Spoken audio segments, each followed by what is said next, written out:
So ഹേ every one, എല്ലാവർക്കും പുതിയൊരു ക്ലാസ്സിലോട്ട് സ്വാഗതം. സോ നമ്മൾ ആക്ച്വലി UPSC നടത്തുന്ന സിവിൽ സർവീസ് എക്സാമിൻ്റെ 100% സിലബസും അബ്സല്യൂട്ട്ലി ഫ്രീ ഓഫ് കോസ്റ്റ് ആയിട്ട് ഈ ഒരു ചാനൽ പ്രൊവൈഡ് ചെയ്യുന്നുണ്ട്. GS, CSAT, current affairs optional, ഇതാണ് സിലബസ്. ഇത് മൊത്തം നമ്മൾ 100% ഫ്രീ ഓഫ് കോസ്റ്റ് ആയിട്ട് ഈ ഒരു ചാനൽ അപ്ലോഡ് ചെയ്യുന്നുണ്ട്. നമ്മൾ ഓൾറെഡി സ്റ്റാർട്ട് ചെയ്തിട്ടുണ്ട് ഈ സീരീസ്.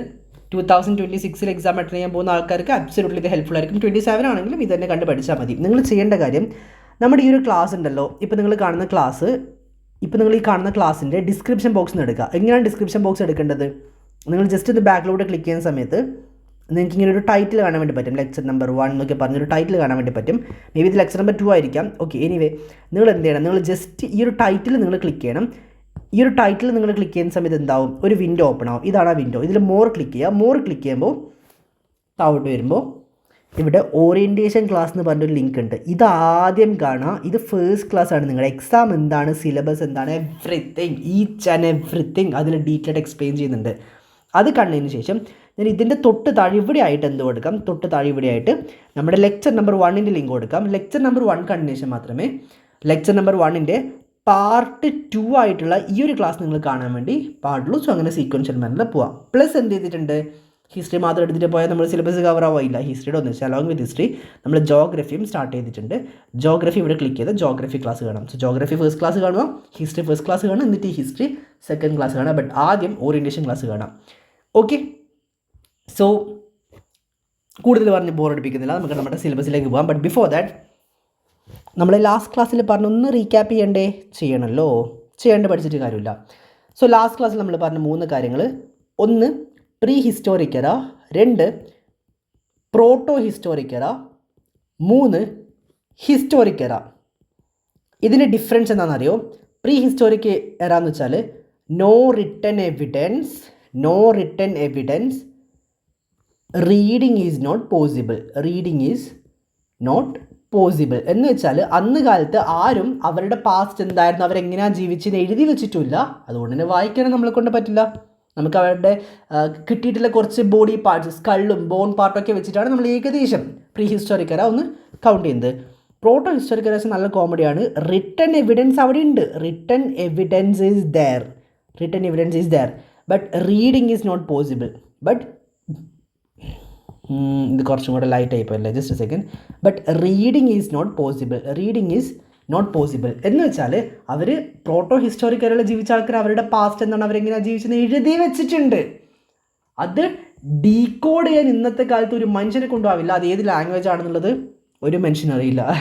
ഇതെന്താ സംഭവം, ആരെങ്കിലും ഒന്ന് പറയാമെന്ന് പറഞ്ഞാൽ ഏതൊക്കെയോ ലാംഗ്വേജിൽ അവർ എഴുതി വെച്ചതുകൊണ്ട് ഡീകോഡ് ചെയ്യാൻ പോസിബിൾ അല്ല. ചില സ്ഥലത്ത് അവർ പിക്ചേഴ്സൊക്കെ വരച്ച് വെച്ചിട്ടുള്ളത്. ആ പിക്ചേഴ്സിൽ അവരെന്തൊക്കെ പറയാൻ ആഗ്രഹിക്കുന്നുണ്ട്, അതും നമുക്കൊണ്ട് ഡീകോഡ് ചെയ്യാൻ പറ്റില്ല. ശേഷമുള്ളതാണ് ഹിസ്റ്റോറിക് എറ. ഹിസ്റ്റോറിക് എറ എന്ന് വെച്ചാൽ റിട്ടൺ എവിഡൻസും അവൈലബിൾ ആണ്, റീഡിങ്ങും പോസിബിളാണ്. സംസ്കൃത്, പ്രകൃത്, തമിഴ്, ഓരോ നമുക്ക് ഡെസിഫർ ചെയ്യാൻ പറ്റുന്ന ലാംഗ്വേജിൽ എഴുതി വെച്ചുകൊണ്ട് നമുക്ക് റീഡിങ്ങും പോസിബിളാണ്. സോ പ്രീ ഹിസ്റ്റോറിക് എറ റിട്ടൺ എവിഡൻസ് ഇല്ല, റീഡിങ്ങും പോസിബിൾ അല്ല. പ്രോട്ടോ ഹിസ്റ്റോറിക് എറ റിട്ടൺ എവിഡൻസ് ഉണ്ട്, റീഡിങ് പോസിബിൾ അല്ല, ഡീകോഡ് ചെയ്യാൻ പറ്റില്ല, ലാംഗ്വേജ് എന്നാൽ നമുക്ക് വായിച്ചിട്ട് മനസ്സിലാക്കാൻ പറ്റില്ല. ഹിസ്റ്റോറിക് എറ എന്ന് വെച്ചാൽ റിട്ടൺ എവിഡൻസ് ഉണ്ട്, റീഡിങ് പോസിബിളാണ്. സോ ഹിസ്റ്റോറിക് എറ മാത്രം നമുക്ക് ഓക്കെ, ഇതാണ് ആക്ച്വൽ റിയാലിറ്റി നമുക്ക് പറയാൻ പറ്റുന്ന ഹിസ്റ്റോറിക് എറ മാത്രം. ബാക്കി രണ്ടും എന്താണ്, ഹിസ്റ്റോറിയൻസിൻ്റെ ഏകദേശം ഒരു അനുമാനം മാത്രമാണ്. ഇനിയാണ് ശരിക്കുള്ള കാര്യം വരുന്നത്. 20 ലക്ഷം അപ് ടു ഒരു 10,000 BC വരെയാണ് ഓൾഡ് സ്റ്റോൺ ഏജിന് മറ്റൊരു പേരുണ്ട്. ഓൾഡ് എന്ന് വെച്ചാൽ പാലിയോ, സ്റ്റോൺ എന്ന് വെച്ചാൽ lithic. Paleo plus lithic is equal to paleolithic age. അടുത്തത് 10,000 BC ടു ഒരു 6,000 BC വരെയായിരുന്നു മിഡിൽ സ്റ്റോൺ ഏജ് എന്ന് വെച്ചാൽ മീസോ സ്റ്റോൺ, ഞാൻ നേരത്തെ പറഞ്ഞു ലിത്തിക്കാണ്. അപ്പോൾ mesolithic age 2 million 20 lakh up to 10,000 BC വരെ ഓൾഡ് സ്റ്റോൺ ഏജാണ്. Old palaeo, stone lithic, old stone age, palaeolithic age. 10,000 up to 6,000 BC വരെ മിഡിൽ സ്റ്റോണേജാണ്. മിഡിൽ എന്ന് വെച്ചാൽ മീസോ സ്റ്റോൺ എന്ന് വെച്ചാൽ ഞാൻ നേരത്തെ പറഞ്ഞു ലിത്തിക്കാണ്. അപ്പം മീസോലിത്തിക് ഏജ് മിഡിൽ സ്റ്റോണേജ്. അടുത്തത് അപ് ടു 1000 BC വരെ ന്യൂ സ്റ്റോണേജ് ആണ്. ന്യൂ സ്റ്റോണേജ് എന്ന് വെച്ചാൽ ന്യൂ എന്ന് വെച്ചാൽ നിയോ, സ്റ്റോൺ എന്ന് വെച്ചാൽ ലിത്തിക്കാണല്ലോ. ന്യൂ സ്റ്റോണേജ് എന്ന് വെച്ചാൽ എന്താ? Neolithic age. ഓക്കെ, ശേഷം ഒരു ഏജും കൂടി ഉണ്ട്, അത് ചാൽക്കോലിത്തിക് ഏജ് ആണ്. 3000 ടു 1000 BC ചാൽക്കോലിത്തിക് ഏജ് ആണ്. ഇനി നിങ്ങൾ മനസ്സിലാക്കേണ്ടത് ഇത് മൊത്തം എന്താണ്? ഇത് മൊത്തം പ്രീ ഹിസ്റ്റോറിക് എറയാണ്. എന്ന് വെച്ചാൽ റിട്ടൺ എവിഡൻസ് ഇല്ലാത്ത കൊണ്ട് തന്നെ റീഡിങ്ങും പോസിബിൾ അല്ല. ഹിസ്റ്റോറിയൻസിൻ്റെ ഏകദേശ അനുമാനം കിട്ടിയിട്ടുള്ള കുറച്ചൊക്കെ റിമൈൻസ് അത്ര മാത്രമേ ഉള്ളൂ. ക്ലിയർ ആണല്ലോ? ഇനി ഞാൻ ഇതിൻ്റെ പ്രത്യേകത പറഞ്ഞുതരാം. എന്നിട്ട് നോട്ട്സിലേക്ക് പോയാൽ പോരെ? ആദ്യം തന്നെ നോട്ട്സിലേക്ക് ചാടണോ? വേണ്ട, ഇതിൻ്റെ പ്രത്യേകത ഞാൻ പറഞ്ഞുതരാം. ഓരോ ഏജിനും അതിൻ്റേതായിട്ടുള്ള ഫീച്ചേഴ്സ് ഉണ്ട്. ഓരോ ഏജിനും അതിൻ്റേതായിട്ടുള്ള ഫീച്ചേഴ്സ് ഉണ്ട്. പാലോളിത്തിക് ഏജ് എന്ന് വെച്ചാൽ ഹണ്ടിങ് ആൻഡ് ഗ്യാതറിങ്. ഇവർ രാവിലെ എഴുന്നേൽക്കുന്നു, പോയിട്ട് മൃഗങ്ങളെ ഹണ്ട് ചെയ്തിട്ട് വരുന്നു, പിന്നെ ഫ്രൂട്ട്സ് ആൻഡ് വെജീസ് കളക്ട് ചെയ്യുന്നു, അത്രയേ ഉള്ളൂ. Okay, hunting and gathering. Mesolithic ഏജിൻ്റെ പ്രത്യേകത ഡൊമസ്റ്റിക്കേഷൻ ഓഫ് ആനിമൽസ്. ഇവർ മൃഗങ്ങളെ വളർത്താൻ വേണ്ടി തുടങ്ങുന്നുണ്ട്. വൈൽഡ് ഡോഗ്സിനെ കൊണ്ടുവന്ന് ട്രെയിൻ ചെയ്ത് ഹണ്ടിങ്ങിന് കൂട്ടുന്നതായിട്ടുള്ള പിക്ചേഴ്സൊക്കെ പല കേസിനും കിട്ടിയിട്ടുണ്ട്. So domestication of animals. Neolithic ഏജിൻ്റെ പ്രത്യേകത ഡൊമസ്റ്റിക്കേഷൻ ഓഫ് പ്ലാന്റ്സ്. എന്ന് വെച്ചാൽ ഇവരിപ്പോൾ അഗ്രികൾച്ചറൽ ആക്ടിവിറ്റീസിലേക്ക് തിരിയുന്നുണ്ട്. ചാൽക്കോലിത്തിക് ഏജ് എന്ന് വെച്ചാലോ ഡിസ്കവറി ഓഫ് കോപ്പർ ഡിസ്കവർ ചെയ്യുന്ന ഏജാണ് ചാൽക്കോലിത്തിക് ഏജ്. ഇനി നമുക്കൊന്നുകൂടെ റീക്യാപ്പ് ചെയ്യാലോ. പാലിയോലിത്തിക് ഏജ് എന്ന് വെച്ചാൽ എന്താ? പാലിയോലിത്തിക് ഏജ് എന്ന് വെച്ചാൽ ഓൾഡ് സ്റ്റോൺ ഏജ്. 20 ലക്ഷം 2 മില്യൺ അപ് ടു ഒരു 10,000 BC വരെയായിരുന്നു ഈ ഒരു ഏജ്. ക്ലിയർ ആണല്ലോ? ഇതിൻ്റെ പ്രത്യേകത എന്താ? ആൾക്കാർ രാവിലെ എഴുന്നേറ്റ് പോയി മൃഗങ്ങളെ ഹണ്ട് ചെയ്തിട്ട് കൊണ്ടുവരും. ഫ്രൂട്ട്സ് ആൻഡ് വെജീസ് എന്തെങ്കിലും ഉണ്ടെങ്കിൽ കളക്ട് ചെയ്യും. Gathering and hunting. ഇതെല്ലാവർക്കും പക്കാ തറവാണല്ലോ, മതി. അടുത്തത് മീസോലിത്തിക് ഏജ്. ഇതിൽ ലിത്തിക് എന്ന് വെച്ചാൽ സ്റ്റോൺ എന്നാണ് അർത്ഥം. എല്ലാത്തിനും ലിത്തിക് വരുന്നുണ്ട്. ലിത്തിക് സ്റ്റോൺ ആണ്. മീസോ എന്ന് വെച്ചാൽ എന്താ? മീസോ എന്ന് വെച്ചാൽ മിഡിൽ, ലിത്തിക് എന്ന് വെച്ചാലോ സ്റ്റോൺ, മിഡിൽ സ്റ്റോൺ ഏജ്. ഇത് ഒരു 10,000 BC അപ് ടു ഒരു 6,000 BC വരെ ആയിരുന്നു. Again domestication of animals. മൃഗങ്ങളെ ഡൊമസ്റ്റിക്കേറ്റ് ചെയ്യാൻ വേണ്ടി തുടങ്ങി. ആദ്യം ഡോഗിനെ ഡൊമസ്റ്റിക്കേറ്റ് ചെയ്യുന്നു, വളർത്തുന്നതാക്കി മാറ്റുന്നു, പിന്നെ ക്യാറ്റിലേക്ക് ഇവർ തിരിയുന്നു. അടുത്തത് നിയോലിത്തിക് ഏജ്. വെച്ചാൽ എന്താ? നിയോലിത്തിക് ഏജ് വെച്ചാൽ new stone age. New stone age. ഇതൊരു 6,000 അപ് ടു ഒരു 1,000 BC വരെ ആയിരുന്നു. ഡൊമസ്റ്റിക്കേഷൻ ഓഫ് പ്ലാന്റ്സ്, അഗ്രികൾച്ചറൽ ആക്ടിവിറ്റീസിലേക്ക് ഇവർ തിരിയുന്നുണ്ട്. സോ പ്ലാന്റ്സിനെ ഡൊമസ്റ്റിക്കേറ്റ് ചെയ്യുന്നു.